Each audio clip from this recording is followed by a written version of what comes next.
A lot of linebackers on Ohio State's roster right now. One of the most intriguing is a true freshman, C.J. Hicks. I'm Nathan Baird from Cleveland.com, along with Doug Lesmerises and Stephen Means. We're doing a little Buckeye talk on where C.J. Hicks is right now in his first spring, only if halfway through his first spring with the Buckeyes.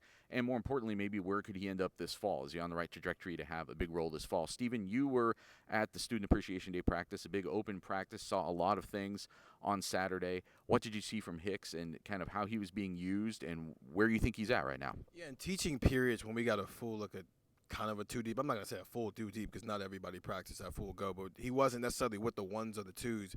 But when they did get competitive in the last 3 or 4 periods, they kind of rolled, especially at that will linebacker spot with him, Steele Chambers, and Trip Chanham all getting an opportunity there. And he flashed it sometimes. He showed 5-star linebacker. He had some moments. He had a moment.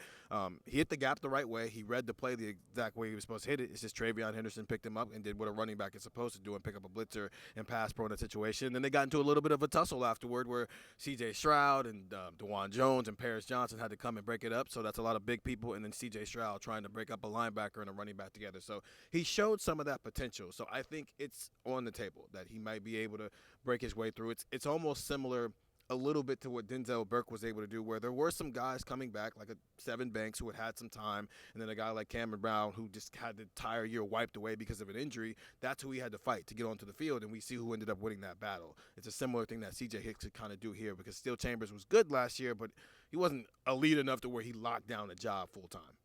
And it is important to talk about those positions. In the middle, you've got the Tommy Eichenberg, Taraja Mitchell, Cody Simon class. You've got guys like Reed Carrico, maybe Palie Neatote, who are playing more of that Sam when they use 3 linebackers, which is going to be sort of a sub-package. It won't be the base defense. And then it's this will position where you've got these converted running backs, Chip Trainum, Steele Chambers, and then Hicks is coming along there. But I think Denzel Burke is an interesting name to throw out here because we were talking a little off camera, Doug, that you don't often see true freshmen come in and look like they're in a starting position even like halfway through the spring. Like there's an adjustment period. But Burks was a name that we were sort of hearing like little flashes of last spring. And then lo and behold, opening night, and injuries played a role, but he's starting at Minnesota and then never gives up that job. So what are you kind of needing to see or hear from Hicks this spring that gives you some inclination that he may be on that trajectory? No, I think there's 2 things at play, right? One is what you do, and the other is the guys ahead of you. And obviously, Sevyn Banks having a weird year last year, and Cam Brown's injury history and some other things opened the door for Denzel Burke, but then he was ready to step through it. So is C.J. Hicks going to get past Chip Trainum and Steele Chambers if everything goes great with them? Maybe not, but the other thing is, as Steven said, I mean, it's 2 converted running backs here. These are not guys. This isn't Pete Werner, in front of C.J. Hicks. So I asked Ryan Day about sort of playing true freshman with the C.J. Hicks idea in mind. And it just does feel like they're realistic to the point. He talked about 3-year guys, right? I mean, if you're only going to have a 3-year guy, you don't want to waste a year by not playing him.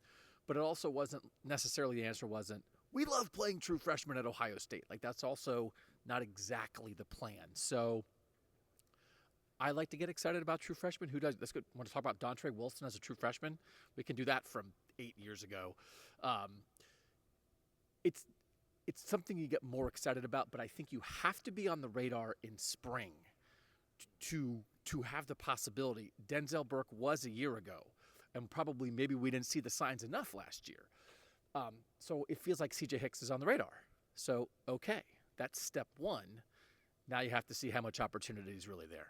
And as you said, sometimes, one of the reasons he wasn't on our radar so much is because we were thinking, it's going to be Sevyn Banks' breakthrough. Cam Brown's back from injury. So there are a couple guys ahead of C.J. Hicks, but I think it's reasonable to think he'll be in the mix just based on his pedigree and, again, the things that we're hearing this spring. Much more conversation about this on Buckeye Talk. Get that wherever you can find podcasts, and get the text 614-350-3315 and tell to your phone 7 days a week from Buckeye Talk.